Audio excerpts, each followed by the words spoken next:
خانقاہ ربانیہ نقشبندیہ روحانی معالج پیر مفتی احسن محمود نقشبندی صاحب۔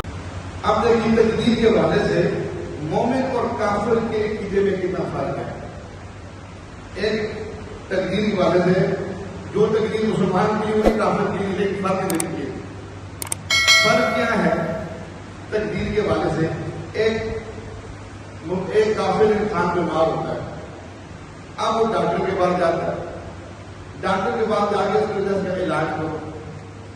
اب جب وہ علاج کر رہا ہے تو اس کا یقین ہوتا ہے کہ اب میرا بندہ ٹھیک ہو گیا اس کے ہاتھوں سے، ڈاکٹر کے ہاتھوں سے ٹھیک ہوگا۔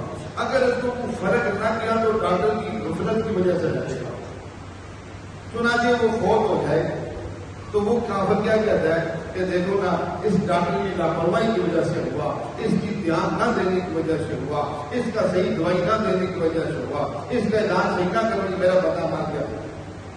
اگر یہ علاج نہیں کرتا بھی بچ جاتا۔ اب یہ کافر کا اختیار۔ اب پوری طرح مسلمان کو بیمار ہوتا ہے تو جیسے تو مسلمان کو بیماری آتی ہے تو اس کے پہلا مجھے جملہ نکلتا ہے کہ یہ اللہ کی طرف سے آئی ہے، بیماری بھی اللہ کی طرف سے آئی ہے، اس کو شفا بھی اللہ پاک دیں گے۔ اب ڈاکٹر کے پاس لے کے جانا یہ سنت عمل ہے۔ اب سنت عمل پورا کرتے ہیں، اب سنت عمل پورا کرنے میں شفا نہیں ملتی، مریض فوت ہو جاتا ہے تو مسلمان کی زبان سے یہ نکلتے ہیں کہ اس کا وقت برابر ہو۔ تقدیر میں جتنا زندہ رہنا تھا وہ زندہ رہ لیا، جتنا کھانا تھا کھا لیا، پینا تھا پی لیا، جتنا سونا تھا سو لیا۔ اب اس کے دن ختم ہو گئے، اب یہ واپس جائے۔ یہ ہے تقدیر میں مسلمان اور غیر مسلم میں فرق۔ لیکن آج یہ دیکھا جائے تو ہمارے مسلمانوں اکثر ان کی نظریات غیروں والے ہیں، کافروں والے ہیں۔ یہ ڈاکٹر بچائے گا، ڈاکٹر کی آدمی شفا ہے، ڈاکٹر نے ایسے کرنا ہے، ڈاکٹر نے ویسے کرنا ہے، یہ ایسے کرے گا تو ایسے ہو جائے گا، وہ ایسے کرے گا تو ویسے ہو جائے گا۔ حالانکہ بالکل ایسی بات نہیں۔